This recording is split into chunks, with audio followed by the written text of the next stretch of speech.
Hello friends, இந்த வீடியோவில் இன்றைக்கி என்ன பார்க்க போகிறோம் அப்படின்னு பார்த்தீங்கன்னா, எஸ்டிடிடிஆர்பிக்கான நியமன தேர்வுக்கான தமிழ் முக்கியமான வினாக்கள் தான் பார்க்க போகிறோம். 6ஆம் வகுப்பு டேர்ம் 1 பருவம் 1ல் இருந்து நூலகத்தை நோக்கி அந்த பாடத்திலிருந்து அண்ணா நூற்றாண்டு நூலகத்தை பற்றி தான் பார்க்க போகிறோம். இதிலேருந்து கம்பல்சரி ஒரு கொஸ்டின் கேட்குறாங்க. எதில் கேட்டிருக்காங்க அப்படின்னா, டிஎன்பிஎஸ்சியில் கேட்டிருக்காங்க, டெட்டு பேப்பர் 1 பேப்பர் 2ல் கேட்டிருக்காங்க. இப்போ நியமன தேர்வுலையும் இது கேட்க வாய்ப்பு இருக்குது. ஓகேங்களா? இதுலேருந்து கம்பல்சரி ஒரு கொஸ்டின் வரும். சரி, அண்ணா நூற்றாண்டு நூலகம் இதுதான் வந்து ஆசியா கண்டத்திலேயே 2வது பெரிய நூலகம். அப்போ முதல் பெரிய நூலகம் ஆசியா கண்டத்தில் எதுன்னு பார்த்தீங்கன்னா, அடுத்தது நான் இங்கே கொடுத்துருக்கேன் பாருங்கள், அடுத்து சொல்கிறேன் பாருங்கள். இதுதான் ஆசியா கண்டத்திலேயே மிகப்பெரிய நூலகம் சீனாவில் தான் இருக்குது. அதுக்கடுத்து 2வது பெரிய நூலகம் அப்படின்னு பார்த்தினா தான் நம்ம அண்ணா நூற்றாண்டு நூலகம். ஓகேங்களா?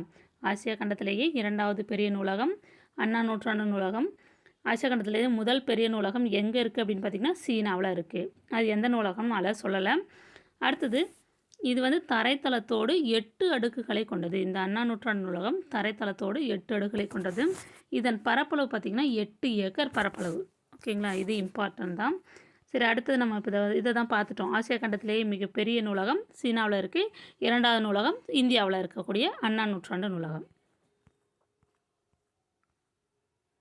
அடுத்தது அண்ணா நூற்றாண்டு நூலகத்தின் 8 தளங்கள் சொல்லியிருக்கோம் இல்லையா? 8 தளங்கள் தரைத்தளத்தோடு சேர்த்துன்னு சொல்லியிருப்போம் இல்லையா? அப்போ ஒவ்வொரு தளத்துலையும் என்னென்ன நூல்கள் வச்சுருக்காங்க அதை பற்றி தான் கொடுத்துருக்காங்க. தரைத்தளத்தில் சொந்த நூல் படிப்பகம் இருக்குது. பிரெய்லி நூல்கள், இந்த பிரெய்லி நூல்கள் யாருக்கு அப்படின்னு பார்த்திங்கன்னா, பார்வை குறைபாடு உடையவர்களுக்கு தான் இந்த பிரெய்லி நூல்கள். தரைத்தளத்தில் சொந்த நூல் படிப்பகமும் பிரெய்லி நூல்களும் இருக்குது. முதல் தளத்தில் குழந்தைகள் பிரிவு இருக்கும், பருவ இதழ்கள் இருக்கும். 2ஆம் தளத்தில் தமிழ் நூல்கள் வச்சுருக்காங்க. 3ஆம் தளத்தில் கணினி அறிவியல், தத்துவம், அரசியல் நூல்கள். 4ஆம் தளத்தில் பொருளியல், சட்டம், வணிகவியல், கல்வி. 5ஆம் தளத்தில் கணிதம், அறிவியல், மருத்துவம். 6ஆம் தளத்தில் பொறியியல், வேளாண்மை, திரைப்படக்கலை. 7ஆம் தளத்தில் வரலாறு, சுற்றுலா, அரசு கீழ்த்திசை சுவடிகள் நூலகம். இது வந்து ஏற்கனவே வந்து டிஎன்பிஎஸ்சி கொஸ்டினில் இது கேட்டிருக்காங்க. அரசு கீழ்த்திசை சுவடிகள் நூலகம் வந்து எந்த தளத்தில் இருக்குது, அண்ணா நூற்றாண்டு நூலகத்தில் எந்த தளத்தில் இருக்குது அப்படின்னு கேட்டிருக்காங்க. 7ஆம் தளம். 8ஆம் தளம் பார்த்திங்கன்னா கல்வி தொலைக்காட்சி நூலகத்தின் அலுவலக பிரிவு.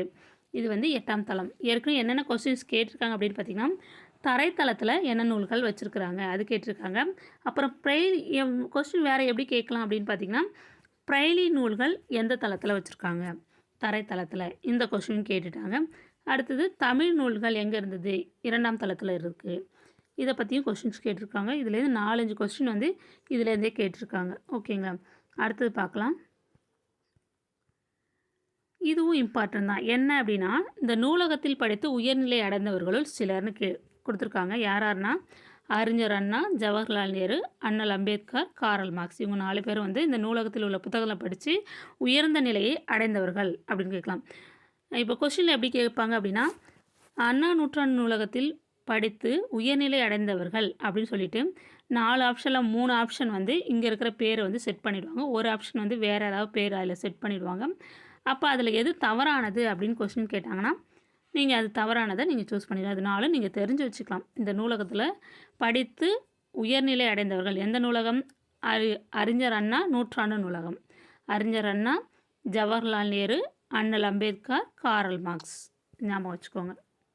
அடுத்த கொஸ்டின், சிறந்த நூலகர்களுக்கு டாக்டர் ரா அரங்கநாதன் விருது வழங்கப்படுகிறது. சிறந்த நூலகர்களுக்கு வந்து டாக்டர் ரா அரங்கநாதன் விருது வந்து வழங்கிட்டு வராங்க ஒவ்வொரு வருஷமும். அடுத்த கொஸ்டின், இவர் தான் ரா அரங்கநாதன், முனைவர் ரா அரங்கநாதன். இவர் வந்து நூலக விதிகளை உருவாக்கியவர். இந்த படம் கொடுத்துருக்காங்க இல்லையா, இவர் தான் வந்து ரா அரங்கநாதன். இவர் தான் வந்து நூலக விதிகளை உருவாக்கியவர். இவர் வந்து இந்திய நூலகவியலின் தந்தை என, father of Indian library science, இந்திய நூலகவியலின் தந்தை என போற்றப்படுவார், என அழைக்கப்படுவார் யார் அப்படின்னு பார்த்திங்கன்னா, ரா அரங்கநாதன். இது அடிக்கடி எல்லா எக்ஸாம்லேயும் இந்த கொஸ்டின்ஸ் கேட்பாங்க. நூலக விதிகளை உருவாக்கியவர் யார், இல்லை இந்திய நூலகவியலின் தந்தை யார், யாரின் நினைவாக நூலர்களுக்கான விருது வழங்கப்படுகிறது. இவருடைய நினைவாக தான் ரா அரங்கநாதன் விருது வழங்குறாங்க. ஓகேங்களா? இவ்வளோ தான் இதில் இம்பார்ட்டன்ட் வந்து. இதுலேருந்து கம்பல்சரி ஒரு கொஸ்டின் கேட்பாங்க. இது படிச்சுக்கோங்க. இந்த வீடியோ உங்களுக்கு பயனுள்ளதாக இருக்கணும்னு நம்புகிறேன். Thank you friends.